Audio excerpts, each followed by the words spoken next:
गीता के तृतीय अध्याय का आज चर्चा करेंगे। आज इसको पढ़ेंगे। कोरोना पेंडेमिक के बारे में बात करनी है। कोरोना की वजह से बॉडी की इम्यूनिटी स्ट्रेंथ पावर इतनी कम हो जाती है कि अपॉर्चुनिटी इन्फेक्शन, बैक्टीरियल इन्फेक्शन और फंगल इन्फेक्शन हो जाते हैं, जिनकी वजह से आँखें, मैक्युला साइनोसाइटिस होती है, मैक्युला, हार्ड पैलेट और इवन ओरो लाइनो और वीटो सेरिब्रल म्यूकोरमाइकोसिस हो जाती है। म्यूकोरमाइकोसिस ग्रुप की बन रही है और डिब्राइडमेंट करना पड़ता है, इसमें कि आँखें भी निकालनी पड़ती है। दूसरी बात ये है, कोविड पेंडेमिक में सही होने के बाद भी लगभग 6 महीने से 8 महीने तक लोगों को सांस लेने में तकलीफ होती है। वो इसलिए होती है कि लंग का हिस्सा अच्छा खासा डिस्ट्रक्ट हो जाता कोविड से, जो बाद में हीलिंग होने पर फाइब्रोसिस होती है। इतनी सी बात कोरोना कवर की है। अब हम गीता के तृतीय अध्याय का पठन करते हैं।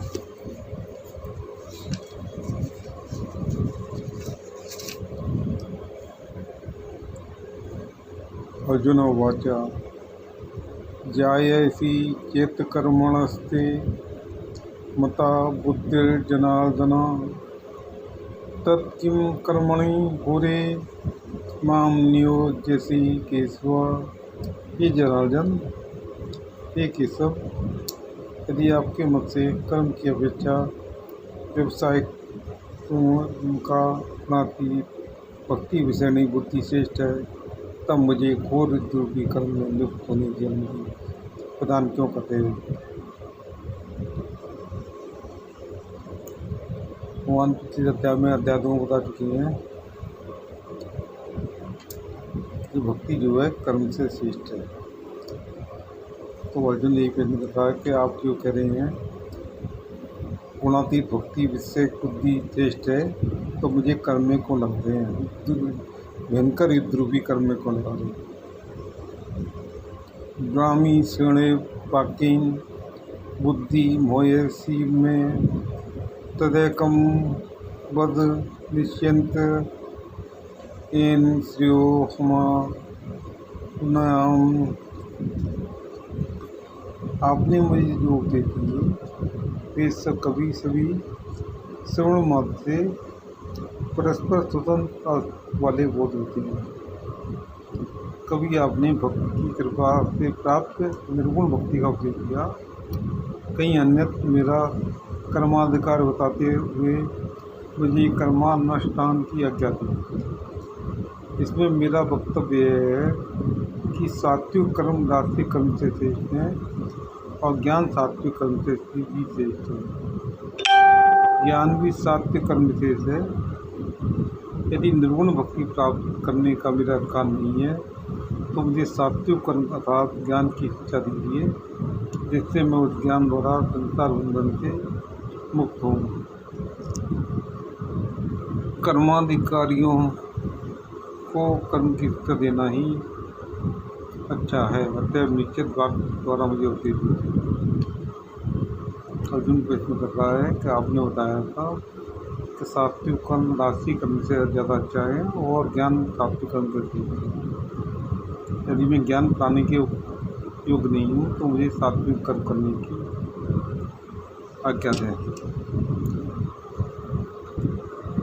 श्री भगवान उवाच लोकेस्मिन् द्विधा निष्ठा पुरा प्रोक्ता भयानद यान योगेन सांख्यानां कर्म योगेन योगिनां। ये भगवान ने कहा, पूर्व अध्याय में मैंने ऐसा उपदेश नहीं दिया कि सांख्य योग और कर्मयोग परस्पर निरपेक्ष मोक्ष साधन के उपाय हैं। भक्ति योग के अतिरिक्त और कुछ भी मोक्ष साधन का उपाय नहीं है। तो भक्ति योग के साधन में दो प्रकार की निष्ठा होती है। जो व्यक्ति शुद्ध अंतःकरण वाले होते हैं वे ज्ञान भूमि में चढ़े हुए होते हैं, उनकी निष्ठा सांख्य योग में होती है। अंतःकरण शुद्ध करने के लिए जो कर्मयोग निष्ठा है वो उनके लिए आदरणीय नहीं है।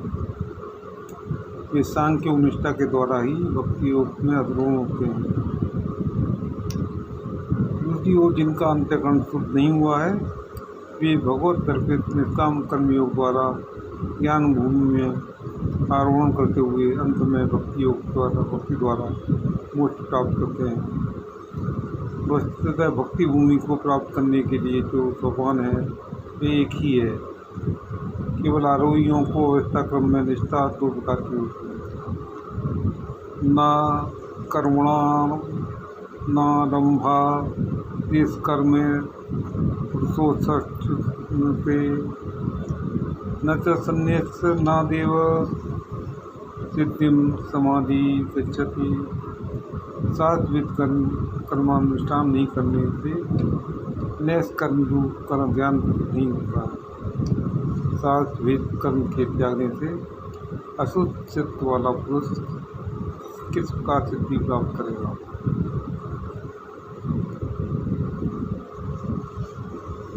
न हि कच्चित् क्षणमपि यातु तिष्ठते कर्मकृत कारते हैवस कर्म सर्वा प्रकृति जय गुणे।